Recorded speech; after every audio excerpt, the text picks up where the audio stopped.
Hey everybody, I'm trying my second live here. I am in Fort Wayne and shockingly, the defense just withdrew from Richard Allen. The judge came in, they were already running about 35 minutes late. She came in. There were some things that were going on already that I took notes on. Pretty much everybody was there. There was Steve Mullins, Doug Carter, Jerry Holman, Tony Liggett, some other people, I think a couple members of the FBI, maybe David Vito, I wasn't sure who all they were. And then, of course, Kathy Allen and her mother-in-law, Janice, were sitting 2 rows in front of me. And at first what happened was, I think there was a defense attorney, Hennessy, that recently got put on the case. He was there. We did see Andy Baldwin was there, and so was Brad Rosie.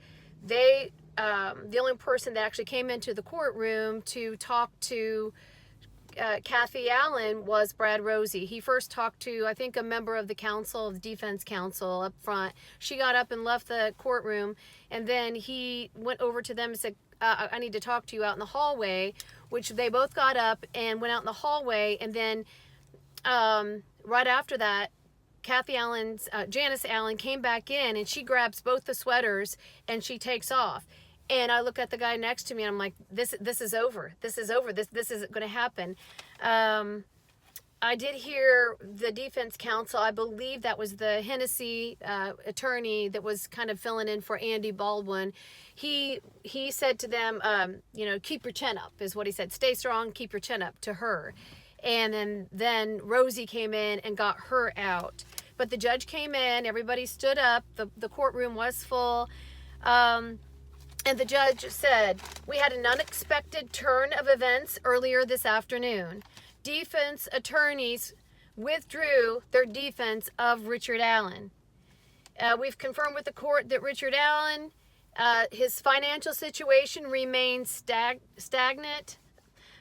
Richard Allen is now without counsel, so because of that, we have ordered him back to Westville Correctional Facility. So he didn't even come into the courtroom. We're all just in shock. Then she says, Mr. Nick McClelland, we're going to maintain that hearing at the end of October. Obviously, we don't expect to have this whole. We're not going to have the trial in January, because there's no way that a defense can get all the information that they need. The defense is to return all of the discovery is to be returned back from the defense. And then she said, of course, we do to the successive defense counsel, whoever that will be for Richard Allen. And she said, of course, we do not require the former defense now to provide their work that they produced. However, anything that was given to them by the prosecution.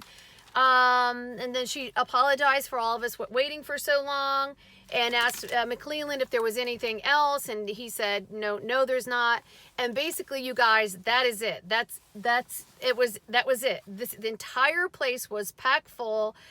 People come from all over. There were tents setting out, and it was short and sweet. It was literally like we waited a lot longer in the courtroom than what actually was said. It was literally probably 5 minutes that the judge was out there, and that's it. Let's see. I'm going to read. It's kind of hard to see. Of course. Okay. It says, does this mean Baldwin, Rosie are no longer under the gag order? I don't know. I can't answer that. I saw Baldwin there, but he didn't come into the courtroom at all.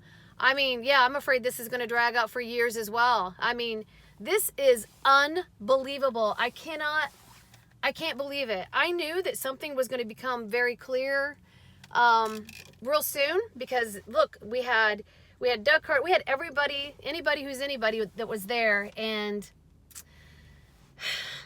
this is disappointing. There's so many twists and turns in this thing. I can't even. I don't even know what to think of it. It's really sad. It's a sad day, because I want you guys to kind of sit back and think about everything that has happened in this case. Look at all the people that have died, committed suicide, had arson committed on them. You know, I didn't even realize this. The lady that gave the polygraphs, she and her daughter died in an arson. That was news to me. You know, we got this Robert Fortson that nobody seems to know where he came from, that he's now committed suicide. And, you know, I would say, I mean, personally, and all the scrutiny that the defense is under, it's enough to drive anybody insane, and it's too much stress.